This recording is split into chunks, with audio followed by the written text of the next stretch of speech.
So today we have verses 17 to 21 of the second subsection of the Kathopanishad lined up. Today's verses are very brilliant verses. Actually, the whole Upanishad is brilliant, but the these ones are the best, at least. Anyway, let's start with verse number 17. I shall read. एतत् आलम्बनं श्रेष्ठम् एतत् आलम्बनं परम् एतत् आलम्बनं ज्ञात्वा ब्रह्मलोके महीयते. So the verse translates to, we are continuing with that syllable Om. So Lord Yam says that this syllable is the best support. This support is the greatest support. Knowing this support, one revels in the world of the Creator. So let's take this up word by word. Etat is this, and alamban is what we cling to, actually. So, like the creeper clings to the wall, so it takes the support of the wall to reach a height, increase in height. So, alamban means actually support. Shreshtham, best. Etat, this alamban support. Param is supreme. Again, next line is etat alamban, this support. Gyatva, having known. Brahma loke, or in the world of Brahma, the creator. Mahiyate, one reveals. Right. So the translation is that this syllable Om is the best support. This support is the supreme. Knowing this support, one revels in the world of the creator. So let's read it together.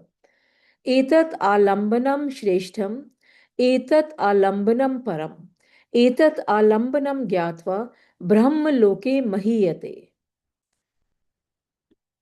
So now Lord Yam is continuing.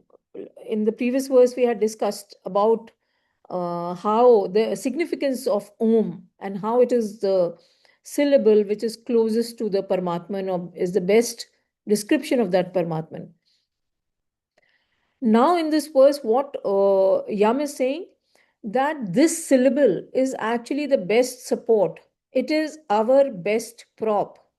It is the greatest prop. So, Om is the greatest prop. How?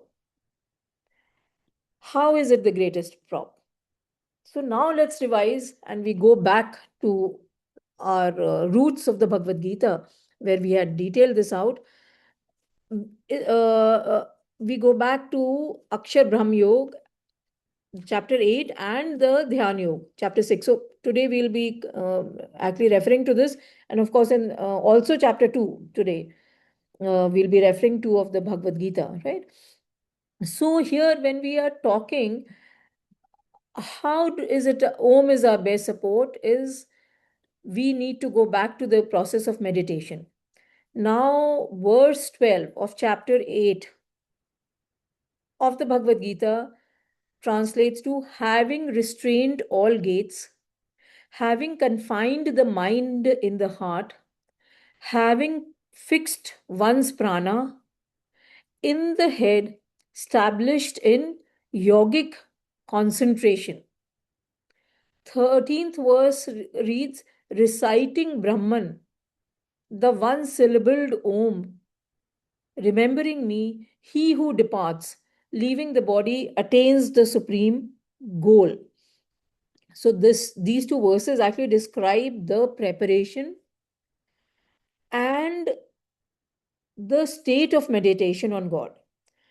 So the first and the foremost discipline is to control the senses. And you may recollect that throughout the Bhagavad Gita, we have been repeatedly discussing this control of senses, right? Second discipline, which is coming out, is direct the mind to the heart, to the core. The heart is our core. What do we understand by core? So when you have a city, the central part of the city is the core of the city. So for example, when you take the example of Delhi, the core of Delhi is actually that Lutyens Delhi, what you call now. When it was Shah Jahanabad, then it was the Red Fort site. So during the Mughals, it was Shah Jahanabad, which was the core of the city, right? So that is the central part of the city. When we are looking at a problem, the core is the root cause of the problem. And we must understand that, for example, when we are talking of vacations, so suppose I was to float a question that, okay, let's take a vacation, where should we go? The four of us attending, all of us will have a different idea of the place to go for the vacation, right? So we may want a vacation at different places, but the idea of connecting with the family, having some family time, having a respite from our work agendas, from our home, that is common to all of us, right? So that is what we want uniformly. So when we are looking for a vacation, that is the core elements or attributes that we are looking for from the vacation. In case you want to see a particular place specifically, that's a different thing, but ultimately at the for a vacation we are all looking for some family time together.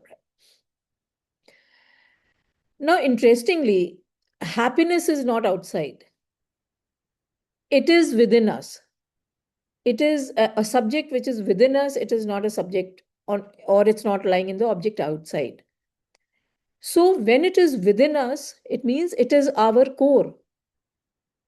So at the heart of it all, we are all blissful, but we none of us feels that way. Why? Because our mind is continuously running after the world. So the practice that has to be done is that we have to move, we have to direct the mind to the core of our personality, our inner self, instead of being extroverted all the time. And when we do that, what will happen is that our mind will become calm. And when all this extraneous running around of the mind, the chattering of the mind stops, then we can start going to that core, or we can start meditating. We qualify for meditation. Before that, we are not fit for meditation.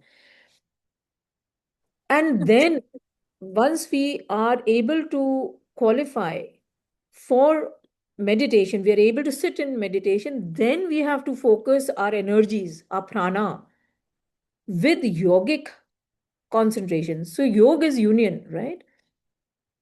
Yogic concentration means that we are trying to concentrate on something which is beyond our faculties or beyond our equipments, or meditation on Brahman. And then we start transcending the material world.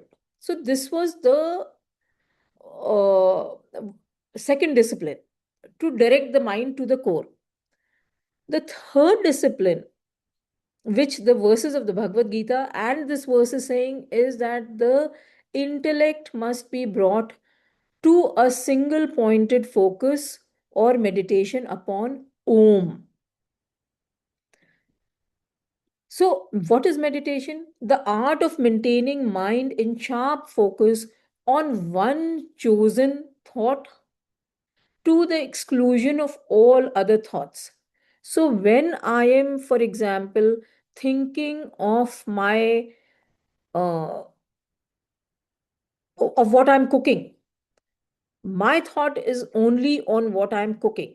It is bereft of what is happening in the office, what is who's on the gate outside. I'm just focused on what I'm cooking just now.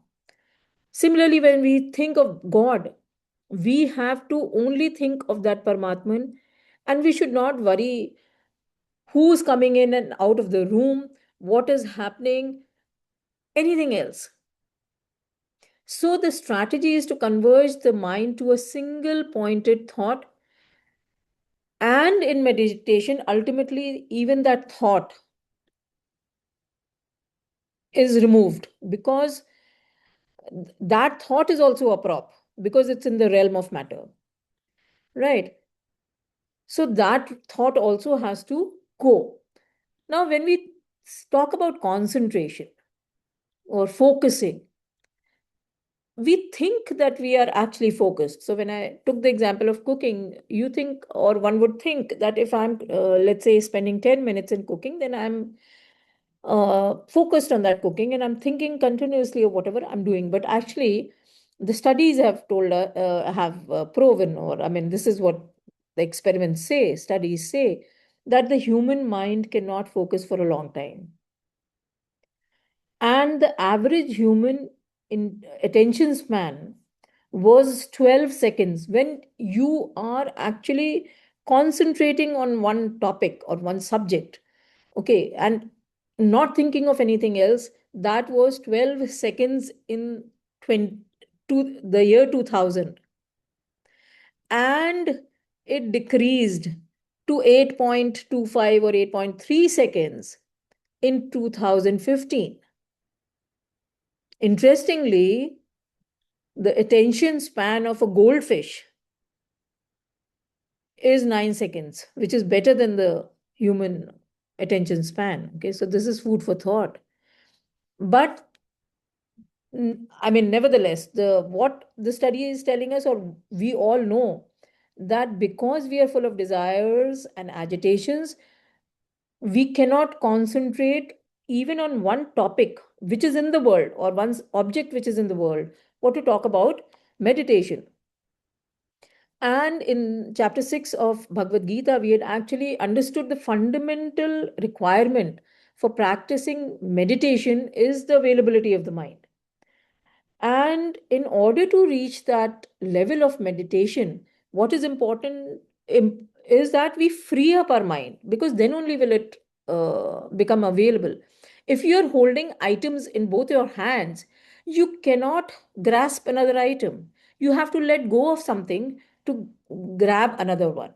Similarly, it's with the mind. If we are already preoccupied with the world, we cannot think of Paramatman. So the first is to free up our mind. And then in that chapter, you may recollect, 99% was preparation and only 1% talked about the actual process of meditation. Unfortunately, in a hurry, we rush into meditation without any preparation. It's like asking a class 10 biology student to go and conduct a surgery. Now, what are the chances of success? None. So the question becomes, how do we free up ourselves? And of course, for that, we have read about the three disciplines of the Karma Yoga at the level of the body, Bhakti Yoga at the level of the mind, and Gyan Yoga at the level of the intellect, to free up our senses, mind, and intellect. Now, the question arises that when we are freed up to whatever extent we can, what do we meditate on? And then today we have many mantras. So someone will sit down and say Om Namah Shivaya and so on. There are many mantras. What this verse of the Kathopanishad and the verses that I told, just read from chapter 8 of the Bhagavad Gita, are all talking about Om. So this verse in Kathopanishad says that when we sit for meditation, Om is our greatest support. And why Om? That we had already covered in the previous verse. It is the most powerful sound of the universe. It is a sound that encompasses all the sounds of the universe, and therefore it is considered the closest to Brahman. It produces powerful and positive vibrations within us, and which helps us connect with the whole universe. And the previous verse also said that it is closest to Brahman, so it is like the personal name of God. So that's how Om is our greatest prop. Now, when we are talking of a prop, we come back to the pole vault example. So, pole vault is that sport in which you have a bar which is placed several meters our height. And if you were to uh, be told that you are supposed to cross that bar, you would say it's impossible. But what does the pole vaulter do? He comes with this pole and at runs towards the bar, and at the right place he pushes the pole into the ground and takes the leaps over the barrier which is placed, right? The same thing is Om. Om is our greatest prop. It will help us cross over and merge with that Brahman. So, that leap of faith, which the pole vault, just as the pole vaulter takes, is what we have to take. So, this verse, therefore, is saying that of all the mantras that are available to us for meditation, Om is the greatest. Moving on to verse number 18. Lord Yam is continuing. I will read. न जायते म्रियते वा विपश्चितः न अयं कुतचितः न बभूव कश्चितः अजः नित्य शाश्वतः अयं पुराणः न हन्यते हन्यमाने शरीरे. So this verse translates to the intelligent soul knows that it does not die. It has not come from anywhere, and nor does it become anything else or anyone else. It is unborn, eternal, immortal, and ancient. It is not killed when the body is killed. Word by word. Na is not jayate, is born. Mriyate, dies. Va or vipaschitah, the one who knows. Na not ayam, this Atman or this soul. Kutschita, from anything else or from anywhere else. Na not bhavbhuv, comes into being. Kaschita, anything. Ajaha is unborn, nitya, eternal, everlasting, immortal, shashvat, changeless, ageless. Ayam, this. Purana is ancient, without a beginning and an end. Na is not. Hanyate is killed. Hanya mane is being killed. Sharire, the body. So, the intelligent soul knows that it does not die. It has not come from anywhere, and nor does it become anything. It is unborn, eternal, immortal, and ancient. It is not killed when the body is killed. So let's read it together. न जायते म्रियते वा विपश्चितः न अयं कुत्सितः न बभूव कश्चितः अजः नित्य शाश्वत अयं पुराणः न हन्यते हन्यमाने शरीरे. So today, as I had mentioned earlier, we are going to go back to a lot of Bhagavad Gita today. This verse appears in chapter 2, the Sankhya Yoga of the Bhagavad Gita, as verse number 20. Minor changes. Okay, so I will quote for you. And if you have your copy of the Bhagavad Gita ready, you can just refer to it. Verse number 20 of chapter 2 of the Bhagavad Gita, which says, Na jayate mriyate va kadachita nayam भूत्वा भवितः व न भूयः अजो नित्य शाश्वत पुराणो न हन्यते हन्यमाने शरीरे. So other than the second line, it's more or less the same. The translation is the soul is not born, it does not die, never having existed will it ever cease to be. This is unborn, eternal, changeless, and ageless. It is not killed when the body is killed. Okay. So till the previous verse, we were talking about that Paramatman. Now the track has changed. And Lord Yam is speaking of the Jivatma, the individual souls, the conditioned consciousness. Right. So you may recollect when we started the Upanishad, and even in the Ishavasya Upanishad, we had talked of the three eternal entities of the universe. One was matter, Prakriti, okay, inanimate, but it continuously changes and transforms. So you have the primordial matter from which the universe emerges, and then at dissolution of the creation, it changes back into primordial matter. Then we talked of the Jivatmas, the individual souls, the conditioned consciousness. So each one of us, the soul of each individual living being, we are animate. The interesting part it covers everything, so even the microscopic plants and animals. So plants, viruses, bacteria, insects, fishes, amphibians, lower animals, mammals, and of course we people, humans on top of the pyramid. pinnacle of existence, most discerning intellect, capable of choosing the right course of action. This is very important because the rest of the creation functions as if it were pre programmed. And because we have this choice, we have the capability to go to the third entity, which is the Paramatman, the Supreme Soul, God, the pure consciousness, which is an animate. It is the creator, controller, and the destroyer of universe, omniscient, omnipresent, and as per the laws, eternal laws laid out by the Paramatman, the Jivatma, the individual souls, are meted out justice based on the eternal law of karma. Having said this, so the three entities are Prakriti, Jivatma, and Paramatma. The interesting part is that Jivatma is always situated in God. Actually, even the Prakriti is in God. But here we are talking about Jivatma, so let's focus on that. Jivatma is situated in God.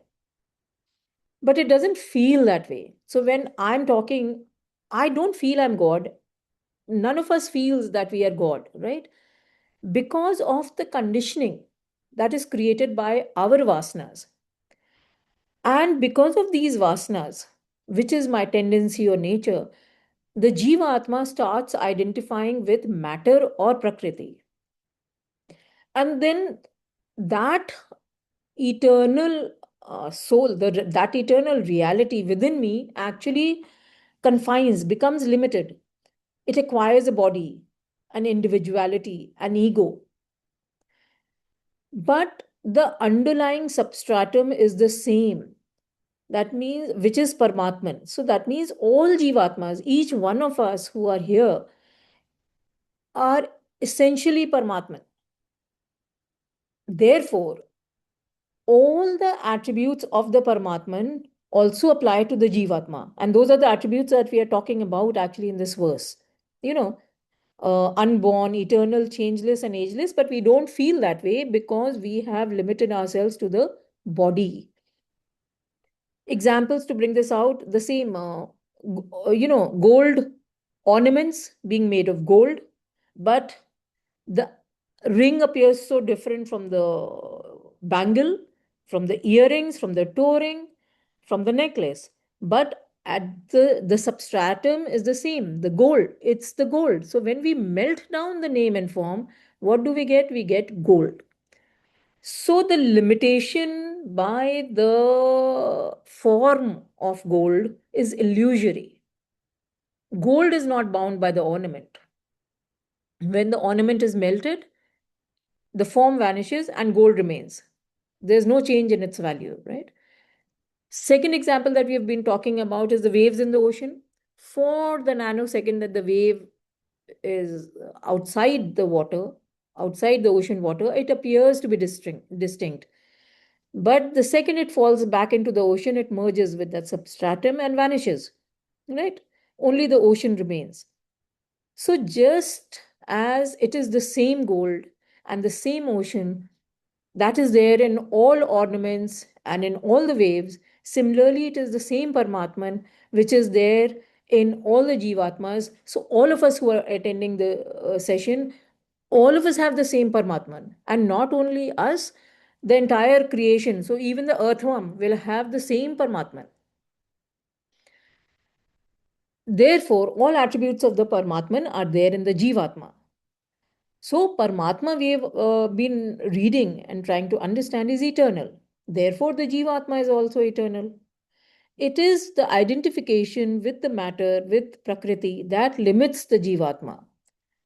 So, the identification with the body is creating all our limitations. An association with matter is leading to the confinement of our eternal and limitless personality that actually we are. Now, God, we know, is without a physical existence. That means it is without a body. Since it does not have a body, it will not have a shadow. It is beyond the gunas. But because we associate with a body, so I say that this is the place where I'm sitting. I have limited myself to the body. In my association with the body, I have now acquired opposites as well. I get a form, so I get a shadow. I have got a body. And now all the characteristics of matter will apply to me. The Panch Mahabhut that we read about, they all apply to me. And I have become destructible. And of course, the vasanas inside me are creating my impurities. Now, if we understand this, then the next question, logical question which arises is that if that is the case, if I myself am eternal, unborn, everlasting, etc., which are the attributes that are coming out in this verse, why do I want to associate with matter? Why do I want to be limited? There is only one answer to this. And would anyone like to answer why do we become limited with matter or identify with matter or associate with matter? Why is that? Because we have vasanas and we want to fulfill our desires. They Absolutely. attract us. Absolutely. It's our desires. So this Jivatma shares, essentially, we all share the same characteristics which are there, which we ascribe to God, other than the Vasanas. Okay. So some of the attributes are Ajaha, unborn, Nitya, everlasting, Shashwat, changeless, ageless, immortal. Purana is ancient, without a beginning and an end. So these characteristics of Paramatman are also the characteristics of the Jivatma, which are mentioned here, which we become unaware of in our indulgence in the world. And as we move into the world, we start disassociating with God. The more we move into the world, the more the disassociation is. So the verse is emphasizing the infinite nature of the soul, the supreme self of all human beings. And not only human beings, the entire creation is just that the human beings have discrimination. So we can think of that Paramatman. And therefore, the most important import of this verse is that the self does not die when the body dies. Then moving on to the 19th verse, I will read. हन्ता चेत मन्यते हन्तु हतः चेत मन्यते हतम उभौतो न विजानीत न अयम हन्ति न हन्यते. So if a killer thinks he kills and the one being killed thinks he has been killed, then neither of them know that this neither kills nor is it killed. This meaning God or the soul within us, right? Let's take this up word by word. Hanta, the slayer. Chet, and if. Manyate thinks. Hantu is slain. Hata, the slain. Chet is and if. Manyate thinks. Hatam is slain. Ubho, both. Not they, na not. Vijanit, know well. Na not ayam, this. Hanati slays. Na not hanyate is slain. So if the person killing thinks he kills, the one being killed thinks he has been killed, then neither of them know that this soul neither kills nor is it killed. I will read. Hanita chet manyate hantu hataha chet manyate hatam. Ubhato na vijanitah na ayam hanati na hanyate. Now this verse again with minor changes is verbatim as verse number 19 in chapter 2 of the Bhagavad Gita. See, chapter 2 of the Bhagavad Gita was termed Sankhya Yoga. So the entire knowledge actually was given by Lord Krishna to Arjuna. After that, it was just, clarification of doubts that was going on. Arjun's doubts were being cleared. So the entire knowledge was actually given in chapter 2. So, verse number 19 of Bhagavad Gita reads, of chapter 2 of the Bhagavad Gita reads, Ya enam veti hantaram yaschenam manyate hatam ubhato na vijanito nayam hanyati na hanyate. So it translates to he who regards the soul as the slayer, and he who thinks this is slain, both are ignorant. This neither slays nor is slain. So the eternity of the soul is being explained further. Eternity of the soul with respect to the Jivatma now. So we are limiting, we have gone from Paramatman to the Jivatma. The soul is not destroyed, it cannot be killed, it does not kill anybody. Therefore, both the slayer who thinks that he is killed and the slain who thinks that he has killed, he has been killed, both are wrong. This verse again is describing the immortality of the soul, which we find very difficult to relate to. So when I said that the verse is saying, and we have been reading about this, it cannot be killed, nor does it kill anybody. That means the soul is without desires.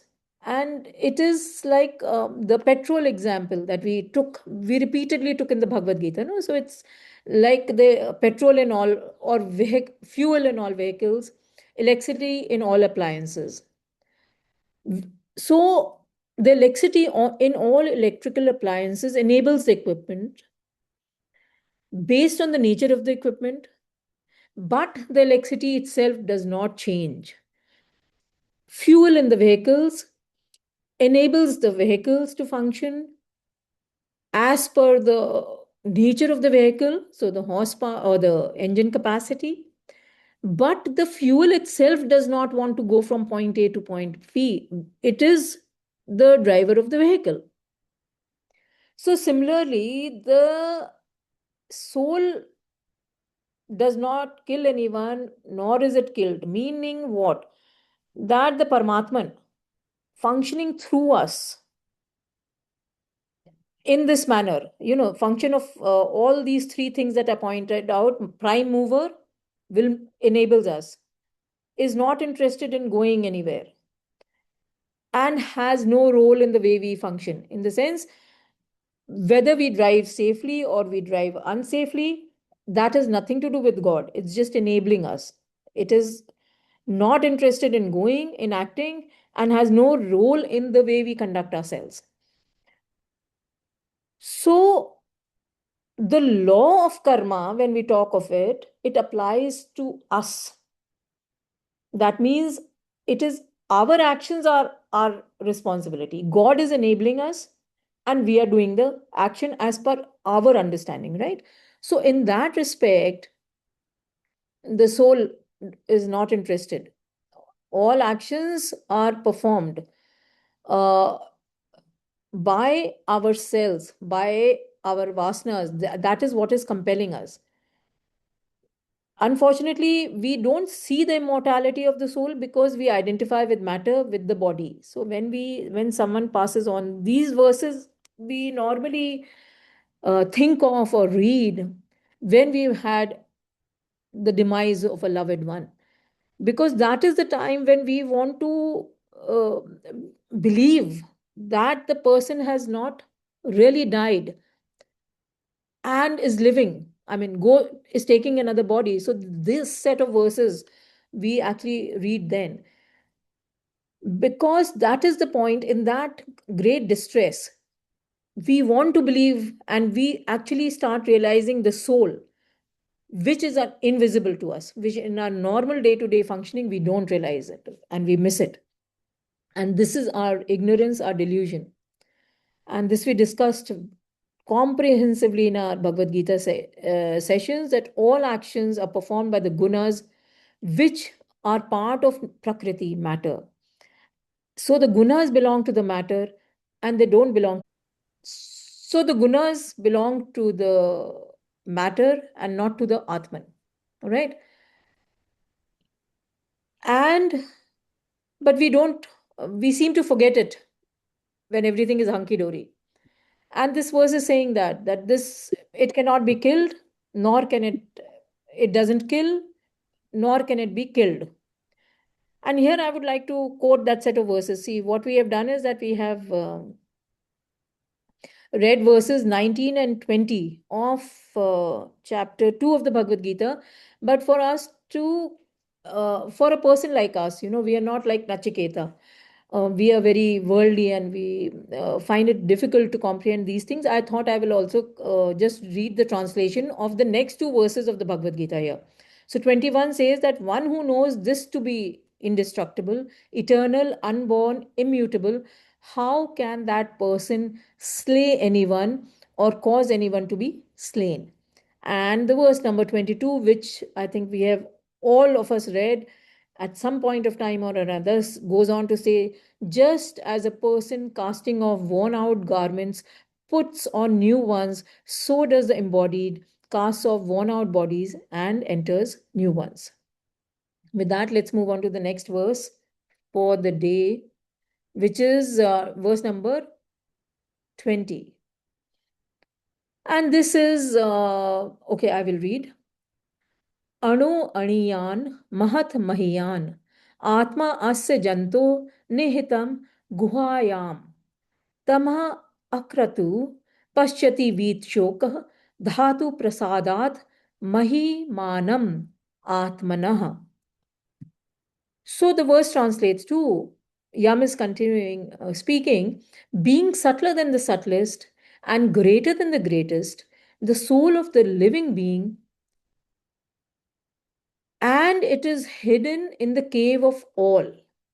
A non doer and one who has gone beyond sorrow sees the Supreme by the grace of the Supreme. So let's take this up word by word. Ano, than the subtlest.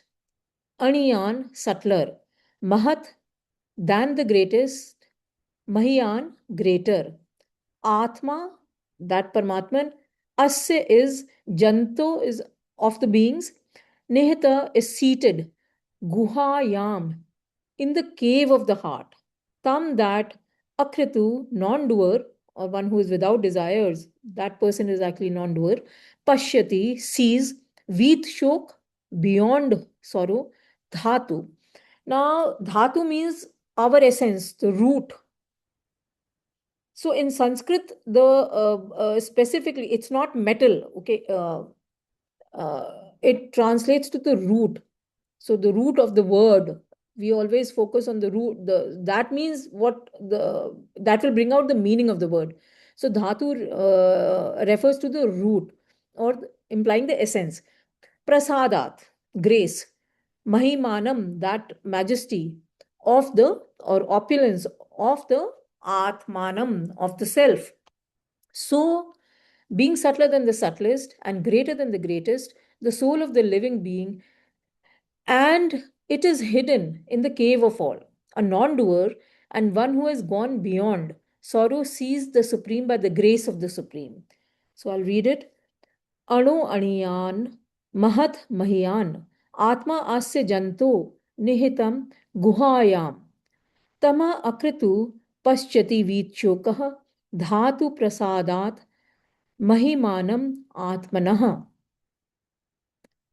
So, of the three entities that we covered, Prakriti, Jivatma, and Paramatma, Paramatman is the subtlest. It is also the largest, and also one of the attributes of Paramatman is omnipresent. And Guha, we have read, refers to a cave, means a cave, right? So, why is this Upanishad? Food for thought is, why is this Upanishad continuously saying that Paramatman is residing in the cavity, hidden cavity of our mind, of our heart, of our core? Continuously. This is not the first verse. Even in the previous session, uh, we have been talking about the cave of our heart. Whereas Paramatman is actually omnipresent.